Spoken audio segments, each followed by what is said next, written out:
Hi, Facebook. Patrick O'Grady, managing editor of the Phoenix Business Journal, once again, and here with Steven Totten. And this week we are talking about our cover, which ties in a little bit with next week's release by the Hispanic Chamber of Commerce on their annual Datos report.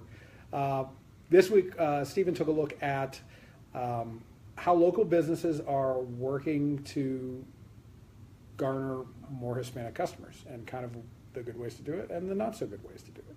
So, Steven, what kind of businesses did you talk to, and what did you learn about kind of their approach to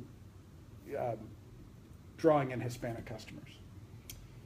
Well, we spoke to several entertainment kind of focused businesses, the Arizona Lottery, the Diamondbacks, Mesa Arts Center, some folks in the utility industry, some folks in retailing, kind of across the gamut. Talked with some branding consultants as well, because I mean, Hispanics make up certainly a third of the Phoenix metro and of Arizona and the country roughly, and so it's a large consumer market, and all of these businesses in some sense or other are going to have to figure out a way to cater to those businesses.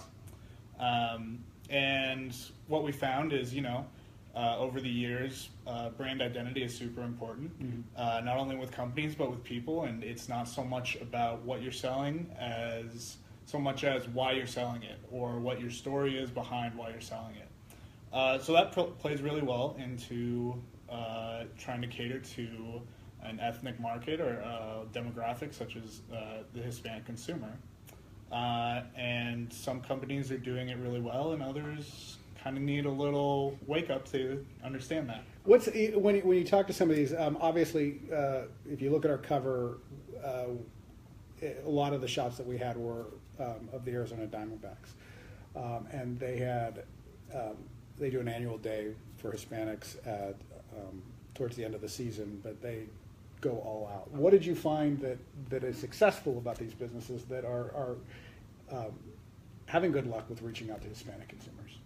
Well, in a situation with like the Arizona Diamondbacks, I mean, that's a pretty simple case in the fact that baseball is the most attended professional sport by Hispanic consumers, at least in the Valley and definitely in some terms across the country. So you have a lot of Hispanic players, whether they're from the Dominican Republic or Puerto Rico or Cuba or even Mexico in some cases. So that's kind of a flashing light there. So the Diamondbacks for quite a while now, at least a decade or so, have been really pumping in Hispanic marketing. They hired someone specifically for marketing. They've thrown these events. Of course they put things in Spanish, and that's kind of the first step that anyone should take. They've put in some memorabilia that kind of plays into Hispanic heritage, like the thing they did for this Hispanic Heritage Day, which you'll see on our cover, is a bobblehead that represents Dia de los Muertos, the Day of the Dead, which is a big festival holiday down in Mexico. They've done things like bring in mariachi bands, bring in Mexican-style food like Sonoran hot dogs and tacos and what have you. Had all kinds of art and branding. They even were the first MLB team, according to President Derek Hall, to put accents on their jerseys.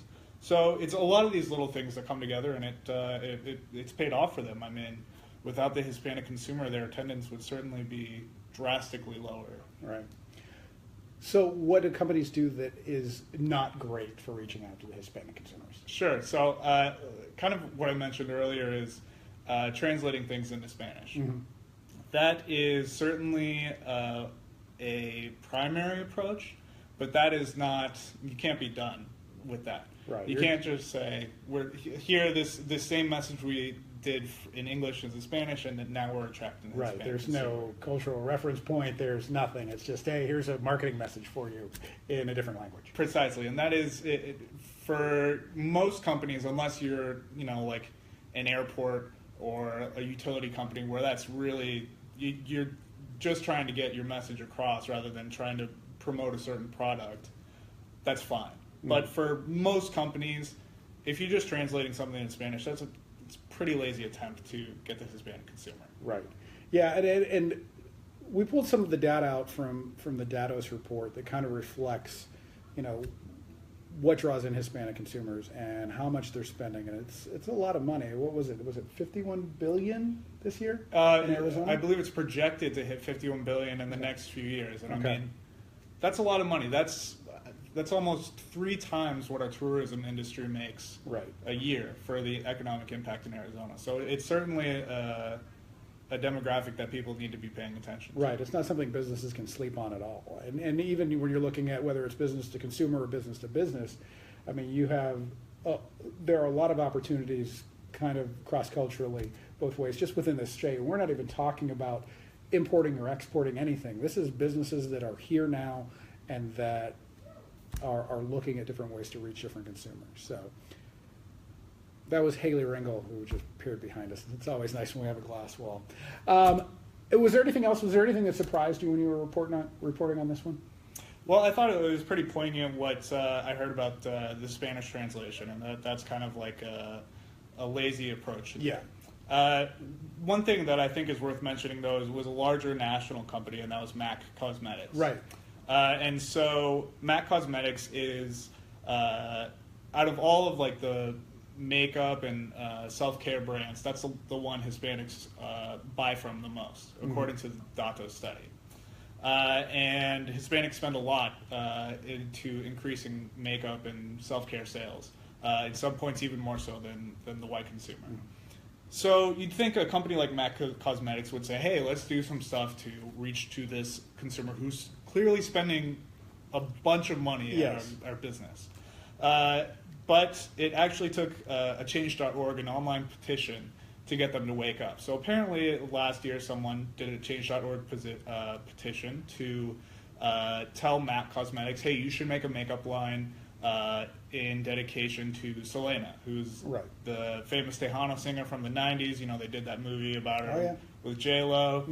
A big person, even 2 white guys such as you and me. We know. We know. This is a large enough figure to do it. But MAC Cosmetics needed this petition to go online and gain, tens of thousands of signatures for them to finally say, oh, hey, maybe we should do something for this. Yeah.